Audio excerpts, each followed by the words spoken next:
Morning, all. All right, so we have 3 games tonight in the NHL. It's a little bit lighter of a schedule than we've been seeing, and yeah, that will be the case going forward. So the Boston Florida game that would have been tonight has been is tomorrow instead. There's extra days off here and there baked into the schedule. There are a couple reasons for this. One, I think the NHL likes to have those rest days in there, and two, I'm guessing the NHLPA likes the rest days as well. And two, you have building availability issues at times as well.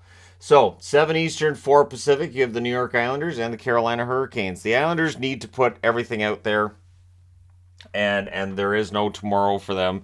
All of the cliches you can throw in there because Carolina's up 3 games to 1. So for the Islanders, they need to win on the road. They have not done that yet in this series. Carolina, of course, did get a win in UBS Arena. That's all they needed, and they're up 3 games to 1. Ilya Sorokin, 917 save percentage. They need probably about a 950 save percentage from him tonight. Ronta, 915 save percentage, and Carolina doing well at out shooting the New York Islanders and just outchancing them for the most part. So we'll see how this one goes tonight. Should be a fun one. 8 o'clock Eastern, 5 o'clock Pacific, Minnesota and Dallas renew their series. Now tied at 2, and I'm wearing North Stars/Stars. So this is the first jersey that I ever had that was Minnesota North Stars related. That was back in, I want to say it was 1990 when I bought it. I know I had it in 91. I think it was 1990, so a little while ago. And I'm always impressed that I can still wear it. But the reality is that the Dallas Stars are a team that I've cheered for a very long time. It feels like this is kind of a momentum thing, and also I wore a jersey for the last preview of a game that they played, and they won, so why not give it a shot again?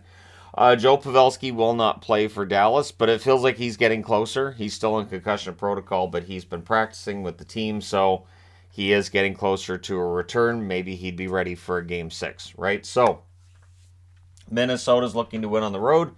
Gustafsson, you have to think he'll still be the starter with a 941 save percentage. Fleury, 774. Ottinger, a 909 save percentage for him through 4 games. He was fantastic in Game 4. He'll need to channel that energy tonight in order to have hopes of knocking off Gustafsson in the Wild. Gustafsson, I didn't think was quite as good in the last game, so I expect him to bounce back and have a fantastic game tonight. Should be a fun one.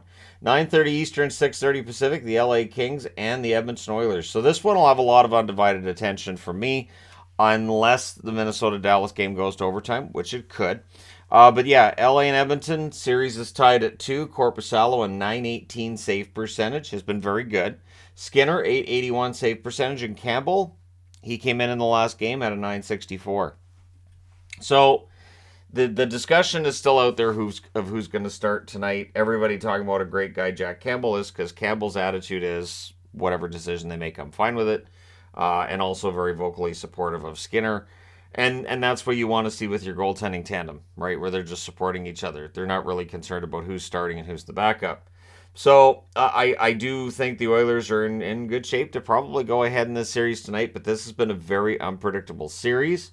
And so we'll see if the Oilers need another comeback or if the Kings need another comeback. Who scores first? Whoever scores first might be the team that loses. It's an oddity, but we'll see if that continues with that series. So Cale Makar's having a hearing. Yeah, I don't know either. Last night it was a 5-minute penalty the referee looked at and dropped to 2. And now the league's looking at a suspension. Now, I will also echo other people who will likely say the same thing. If a referee looks at a play and says this is a 5-minute penalty, it should be 2, and the league steps in and says, no, this is going to be a suspension, then when we get to the next round, or at the very least as teams are getting paired out, the referee that worked that game and made that decision probably gets paired out as well. That is one thing to keep in mind, is as the playoffs go along, you're going to have fewer officials. The officials that are still calling games are the ones that are rated higher amongst the officials in the NHL. So at any rate, I hope for the best for Jared McCann. He's had a fantastic season. Seattle's going to miss him for as long as he's out. But Marty Biron is predicting that it'll be 2 games. At least that's what he thinks it should be. And I don't have an argument with that. Just like last night when they dropped it, I thought, all right, I guess they figured shoulder to shoulder. It's a little bit late. It's a penalty. It's not a 5.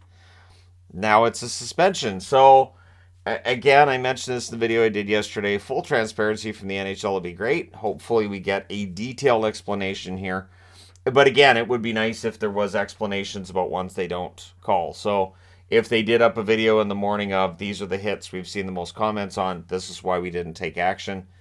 I think that would make some sense. I think that'd be fine. And again, you're not going to appease everybody, and there's people are still probably going to be mad about your decisions, but at least we would see all of it about why and which ones are suspendable and which ones are fines and why the distinction between the two. And then the ones that just don't, nothing happens. It's crickets. And there's been a lot that have been crickets. And so here we are. I mean, Pavelski's an example that initially on that play, there was a thought that maybe that'd be 5 in a game. It wasn't, and nothing happened. So there we are. So last night, Vegas and Winnipeg, that game was won, of course, by the road team, and that was 11 in a row won by the road team in the NHL playoffs. That streak was broken by Seattle then last night. So I was starting to get really nervous, as I mentioned in that recap for Seattle, because I'd been watching road teams win all these games, and I thought, yeah, I could see Colorado winning this one. Really, it does feel like it's just one of those oddities of the playoffs. It does set a record, but these playoffs have been, and it's the interesting part is I don't know that we're seeing any major upsets yet. Like we're seeing some close series that maybe we didn't expect, but it does feel like most of the favorites are probably going to get out of the first round. So speaking of the Boston Florida game that has been, it's on tomorrow instead of tonight. There's that extra day off. Bergeron's at practice. He's likely for Game 5. Krejci will not play Game 5. He might play in a Game 6 situation should Florida push it to 6. Ekblad's at practice for Florida. If Ekblad can play, he will. We know this with Ekblad. He's played hurt in his career before. It's nothing new to him. So, yeah, I would think it'll be as close to all hands on deck as you can get. At this time of year, players do not want to miss time. It's basically freeze it, stitch it, tape it, whatever you got to do, and I'll get back out on the ice. And then if you can't, they're going to do everything they can to get back as quickly as possible. So, yeah, all the best to Bergeron as well as to Ekblad. So this is the interesting thing last night with Toronto. Toronto wins that game last night. I remember after game 1, Bunting's, got suspended and they couldn't, hang with the Tampa Bay Lightning, and there were calls I saw for, they might as well play Wall. Samsonov's not very good in the playoffs. And now they went 3-0 without Bunting. The one thing is that coaches are very resistant to making changes to their lineup when they're winning, and rightfully so. So Sheldon Keefe is not committing to putting Bunting back in the lineup. He is committing that Nyes will stay in the lineup. He's not saying whether or not Bunting goes in. I almost think they're better off to leave the lineup exactly as it is through Game 5. Should they lose that game, and if Tampa comes in and beats them, say 6-1, something like that, then yeah, then you can put Bunting back in. You can make any changes you want. But it is tough to argue that when your team's doing as well as Toronto is, that you should mess with it. Just leave it be. And again, they did get behind by 3 last night against Tampa, but they came back and they won it. Which also is the third time in NHL history that we've seen back-to-back nights of 3-goal leads not lasting. So don't even turn playoff games over before they're done, because we never know when there's going to be a comeback. It is nice, though, to see Nyes staying in the lineup. I think he's been good for them. Yeah, there's been the odd mistake here and there, but, rookies will make odd mistakes here and there. But I think he's made some really good plays as well. And so, yeah, he's earned the right to stay in the lineup. Toronto will be an interesting one to watch when that series gets restarted on Thursday. So they have the extra day off as well. And it does mean that things are a little bit easier for me. So maybe I'll throw in a career video today just for fun's sake.